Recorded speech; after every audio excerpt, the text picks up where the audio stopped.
Then if you leave the cloth on top, it will be good. So then tie the thighs with the body of the deity, of the original body of the deity, and tie it tightly. You do not tie it loosely, tie it tightly in a shoelace knot so that you can remove and use the same rope for later. Now is the next part of it, where when you see humans sitting, there is, people do not sit gracefully all the time. People sit very casually, and it's always a very laid back posture for normal people. But in the case of deities and the Agama scriptures, the forms of deities are always described as very graceful and very majestic postures. So even if a deity is sitting, they won't be sitting in a very casual, laid back posture. They would be sitting very royally, very majestically, and very gracefully. So how do we bring that effect? So when a normal person sits, their thighs are closer to the waist. For example, their kneecap, their knees are closer to the waist. Now, if you are sitting in a very elegant posture, for example, if you are done with a puja and you are sitting in the Kundalini Dhyan that Swamiji is giving, when your back is erect and when you are sitting in the Padmasana, you will feel that your legs will not be like this. Your legs will be like this. It will be more outwards. You see, understand? Your leg was here earlier, now it is coming more outwards and inside. More outside and now inside. Okay, so more towards your right and then inside to make it more precise. Now when you do that, you get a triangle effect here. Exactly here, you will get a triangle effect from the waist to the knees, back to the ankles, and then back to the thigh and the waist connection point, the joint point. You will get a triangle, a proper triangle. So when you get that triangle, that means you have done it correctly.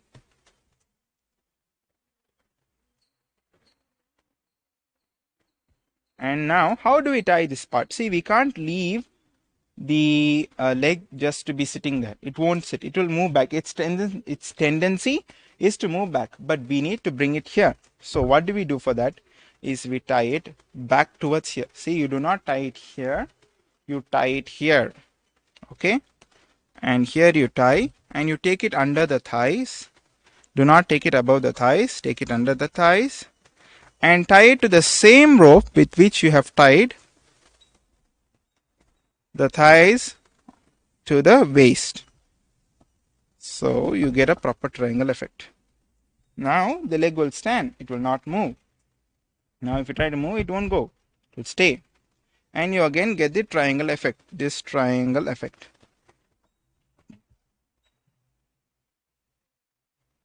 Now we will be doing the next other leg.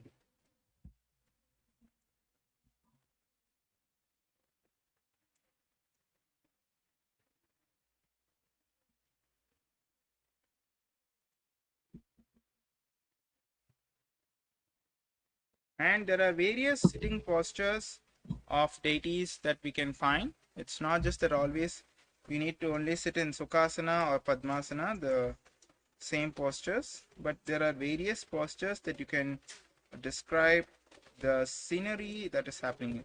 For example, if it is the scenery of Devi worshipping Shiva, then of Devi worshipping Paramashiva, then you will have to make Devi look like she is in a very shy posture, or she is in a very prayerful posture. So how do you create that feeling?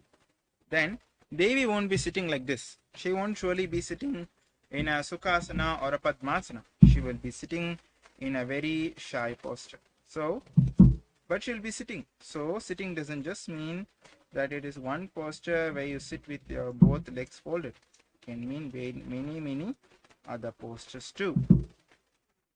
Now as we are tying this, almost ready. And there you go. So then take the other leg out. Have it always ready with you. And you can see the other leg. I have it ready. And then you fix the left feet into this and you tie it. Okay. If you want, you can have an assistant with you so that you are able to tie it well. But we do not have it. So you have the other leg, and again you need to thicken the thighs always. Okay, so you can see that this leg is going like this, it's going in the same shape, and here it's too thin, so you need to make it thicker. So take another sari.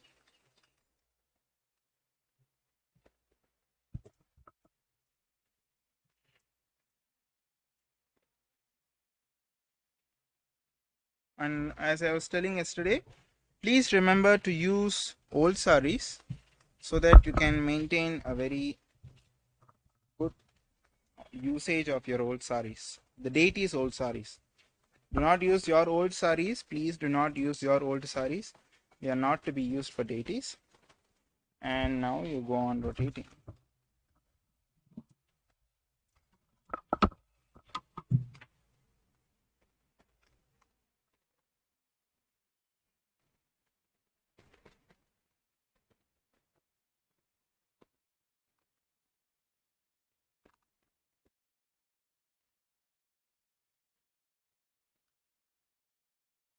And do not expect that once you set a leg that it would be in the same position forever. You will always need to be redoing it. Whenever you do a Kattumurti, always remember that it is just temporary. Once you remove it, you should always be able to do it again whenever you need. Okay, so let me get into this.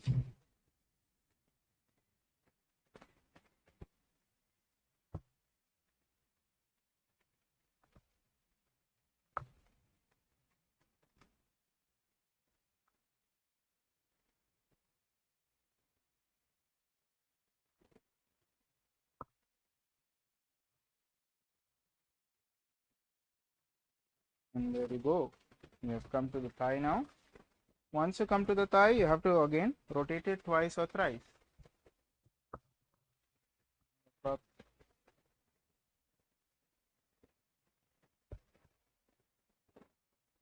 Okay, this is enough. Now go back down again. Come down again.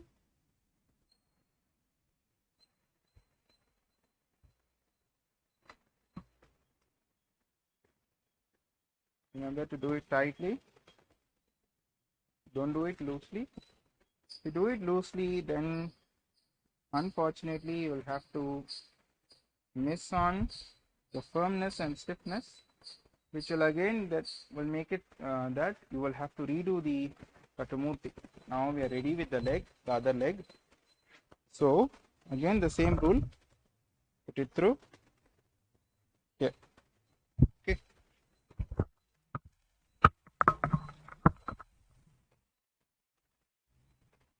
And again tie it under the cloth. You can see we are tying it under the cloth again, and tie the other leg up.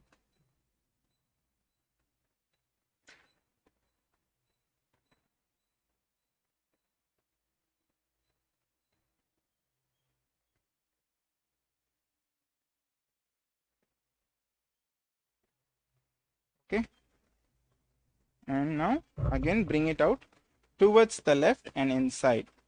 Okay, and please remember to tie it. See, tying this point is not compulsory, but if you don't do it, what may happen is that if you are taking the deity on a procession, or if somebody by mistake taps the deity or hits the deity by accident, then the leg's position may change, and I'm sure we do not want that. So best to always tie. Remember, in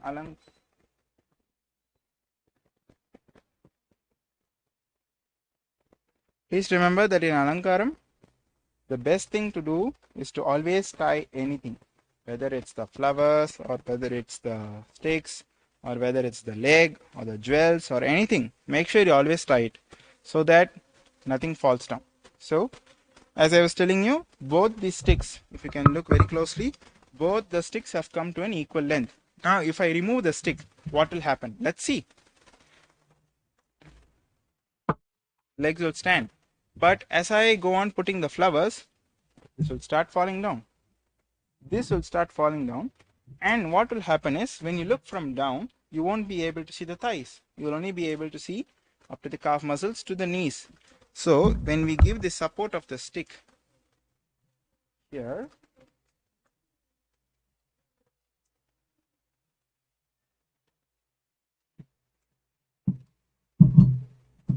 the thighs will will rise. The thighs will be higher. In that sense, the stick is needed. So this is what we have learned today of how do we make a basic Sukhasana posture for Swamiji sitting. For any deity, if you want to make them sit in Sukhasana or Padmasana, this is the best posture you can do, and it's a very easy way. Okay. So this is what we have learned in today's class, where we have learned how do we tie the legs of a deity, how do we tie the extra legs to a deity, to a standing deity, to make it look like the deity is sitting in Sukhasana or Padmasana. So on further classes from tomorrow, we will be looking into specific pictures and we will be replicating those pictures into the deity.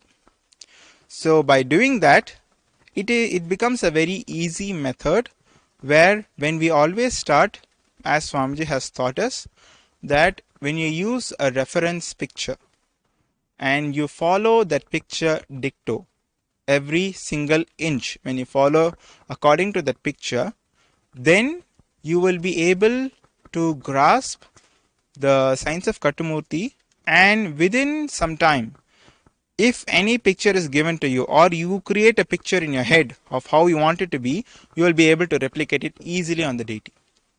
It will just be a piece of cake for you.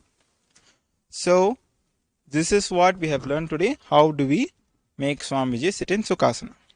So for today's classwork, for all the viewers, is that you go online and you find 5 different types of sitting postures of any deity. Let it be Shiva, Paramashiva, or Devi, or Vishnu, or Subramanya, Ganesha, Rama, Swamiji, any deity's picture, 5 different sitting postures.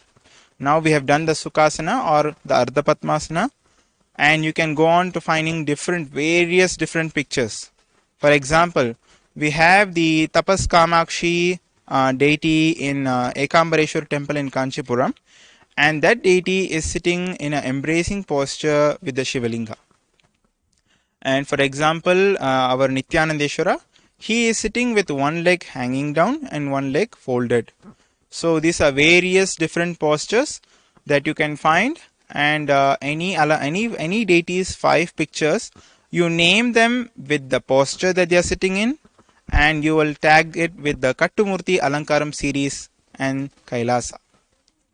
So I am reminding again, today's classwork is that you find 5 different sitting postures of any deity from any temple or any god, and you will post them in your Facebook with the name of that posture, tagging Kattumurti Alankaram series and tagging Kailasa. So with this, we come to the end of today's session, and I thank you all for joining us today and watching and learning this Kattumurti Alankaram series with us. Let's end with the Purna Mantra.